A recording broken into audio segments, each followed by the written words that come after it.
Morning students, hope you all are staying safe at home. Today we will be starting a new chapter of political science, chapter 2, institutional representation of democracy. As we have already learned about the values and ideals of democracy, which is liberty, equality, justice, diversity. So now we will learn that how these institutions upholded democracy. As all these institutions, they underwent certain processes such as universal adult franchise, elections, political parties, and coalition governments. So, in this chapter, we will look at these institutions through which a democracy functions. Now, universal adult franchise, a new term in which the Constitution of India grants the people of India universal adult franchise, which means that every Indian citizen above the age of 18, they have the right to vote. Rather, irrespective of their caste, economic status, their religion, their gender, nothing would be the basis of discrimination. Every person, every citizen would be having the same equal right to vote. Only those who are of unsound mind, or we can say who are being convicted of criminal offences, they will not be allowed to vote. Here, each of the citizen will cast only one vote, and every vote will have equal value. And through this, the institution of universal adult franchise, where every Indian citizen is equally empowered, this is the cornerstone of Indian democracy, where the people, they get the right to equality, where they are treated equal in the eyes of law. Rather, they are not discriminated on any of the grounds or on any of the pointers. So now let us move on to the elections. As we have already learned that India, it is having an indirect democracy, which means that citizens of India, they choose a group of people who runs the government on their behalf as representatives. The process where we select the representatives to run the government, it is known as election. In India, there are two kinds of elections: the general election and the state assembly elections. The general election are held where representatives, they are elected to the Lok Sabha in the central government, and the state assembly elections where the representatives, they are chosen for the state legislative assemblies. Both general and state legislative assembly elections, they are held once in 5 years, and unless there is a state emergency in the country like war or something, it can be shifted. Otherwise, only once in 5 years. Now let us move on to constituencies and reserved constituencies. As for the purpose of election, the country is divided into number of smaller units for better administration, which is known as constituencies. These are created on the basis of population, such as each of the country has equal number of people, and every constituency elects and sends one person to the government. There is one set of constituencies for the Lok Sabha elections, and they are having a separate state of constituencies for state assembly elections. Some constituencies, they are having reserved category for certain communities, such as people from scheduled castes, scheduled tribes, and Anglo Indians, where only people from those communities, they can contest from reserved seats. This has been done to make the legislative body as inclusive as to ensure that people of every group of society gets represented and no one faces the discrimination. Now let us move on to the election commission. As in India, elections are conducted by an independent body called the election commission. It ensures that elections, they are conducted in a free and fair manner, and no candidate gets an unfair advantage.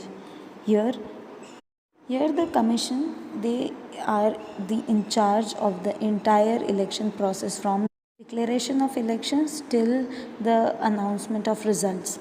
So the election commission, they have drafted a set of guidelines which political parties and candidates, they have to follow during the whole process of elections, and this is known as model code of conduct, which comes into effect since the point of time when the elections are announced.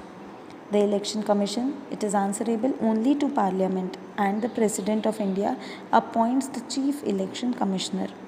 The commission, they have the power to settle disputes about election results, and they require to treat all the political parties and candidates as equal. Now let us learn about political parties. They are one of the most important institutions of a democracy. Where a political party, it is a official group of people who are having similar view, same point of view about the way a country should be governed, about the way how they should function being in the power. So the aim of political parties is to win elections so that they can run the government. Here most of the democracies, they are having two or more political parties, and each party, they are having their own beliefs, own ideas, own ideals and own policies. Now let us move on to the role of political parties. Political parties, they make the electoral process more democratic by giving equal chance to voters and providing them a chance of choosing their own candidates. So they educate the masses on matters of national and international importance. Here political parties, they keep a check on each other. They keep a check on ruling and opposing parties, and they see that nothing should go wrong. They help to keep a check that how the government is being running, how what they are doing, what is their purpose, is it right or wrong. Now let us move on to national and regional parties. India, it follows a multi-party system, unlike China, which has a single party, and USA, which just has two parties. So parties in India, they are either national or regional. National parties are treated as national party when a party should have a base in. They contest election from 4 or more states, like the Indian National Congress, Bharatiya Janata Party and the Communist Party of India. Regional parties, they contest elections in their home states only. They play an important role in highlighting the specific problem, the pinpoint problem of a community or a state. So Telugu Desam Party, Indian Union Muslim League, Shiromani Akali Dal, these are the examples of regional parties. Every of the party, they are having their own symbol and own election manifesto. Their manifesto states what are their aims, views and what are the policies, how they will plan for the government to be run. So everything is being written in the manifesto. Now let us learn about the process of election. As campaigning is the first part, where before election political parties and their candidates, they start campaigning. During this campaign, political parties, they present their election manifesto to the public. They tell the voters what is the difference between them and other political parties, how they are planning to deal with important issues like unemployment, rising prices, defense and so on to come in power, which helps them to make the voters or to make the people realize that what is their viewpoint.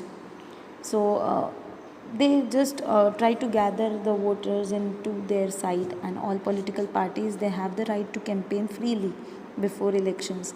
Just one thing to keep in mind, that they have to move in a boundary where they have to follow rules and regulations. They have to follow the model code of conduct. All the election campaigns, they are required to close, to end before 48 hours, okay, of the before the elections. Now let us move on to polling process. As one day on the day of election, citizens, they go to the polling booth to cast their vote, and in India, voting was done by secret ballot. So here citizens, they vote in secret. No one can see that who they have voted for. So this protects the voter from the political parties. They would not influence them, as no one knows that we have voted to whom. So the threatening and bribing, all these stuff are being of no use here. The next is counting of votes and declaration of results. After the elections, they are completed in all the constituencies. The election commission, it starts the process of counting of votes, and this is done under the supervision of the returning officer of the constituency in the presence of candidates or their agents. So a returning officer is then official who supervises the election process in a constituency. The election commission, they declare the results of election after counting gets completed. In India, we follow the first post system, which means whichever candidates gets the maximum votes, maximum number of votes will win. So the political party which gets a majority of seats in Lok Sabha or state legislature is declared the winner and is invited to form the government. To get a majority, the party they have to win one seat more than half of the total number of seats in parliament. Now let us move on to coalition government. The party which wins majority of seats in parliament they qualifies to form the government. However, in case no single party gets the majority, or we can say two or more parties they come together and they form a group, they form a coalition which then forms the government. So this is known as a coalition government, which are usually not stable because the survival of the government here depends upon the support of all the members of the coalition government. And as the parties they make the coalition disagree on some issues, these members they withdraw their support, and which leads to the fall of government. Now let us learn about the role of the citizens in a democracy. As in a democracy, the citizens they hold great power. With this power, every time comes responsibility, as every coin has the second side as well. So here it is the responsibility of people to select the capable leaders under whose leadership the country would get the benefit. The people would get the welfare.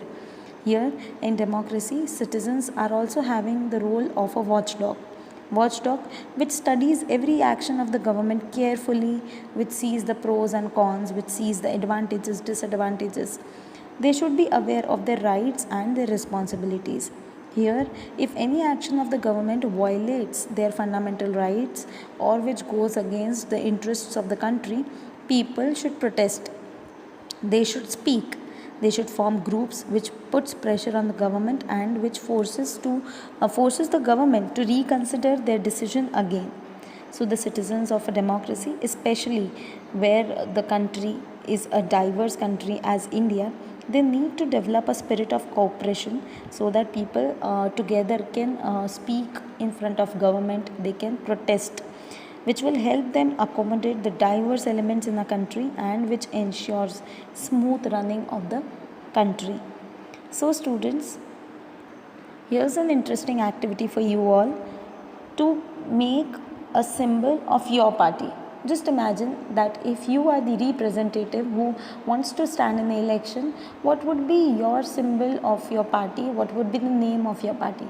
Try to be creative, think, and happy learning.